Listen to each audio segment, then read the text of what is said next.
концерт фестиваля «Студенческая весна Алания-2015». Лучшие номера сегодня представили студенты северостинских вузов.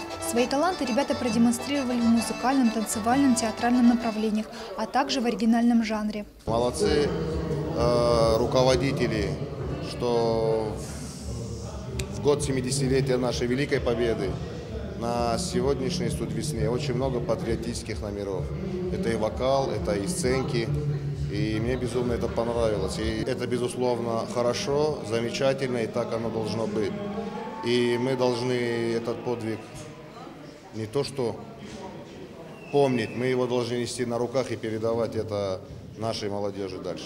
Камила Маргоева, Станислав Кибилов и Ольга Темирова – студенты факультета искусств СОГУ. Именно их номер завоевал главный приз фестиваля. Они представили преддипломный спектакль Жана Ануи «Оркестр». Награду артисты получили из рук ветерана Великой Отечественной войны Хизира Гулуева. Мы участвуем в номинации «Театр малых форм», показываем отрывок из нашего преддипломного спектакля «Оркестр». Называется, написал Жан Ануй.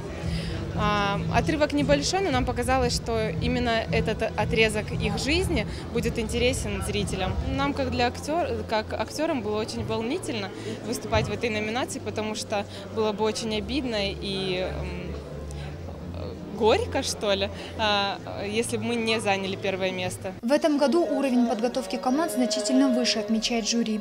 Победители республиканского этапа представят Северную Осетию на Всероссийском фестивале «Студенческая весна-2015», который пройдет во Владивостоке. Зраса Багаева, Тома Валиева, Олег Рамонов, Осетия ТВ.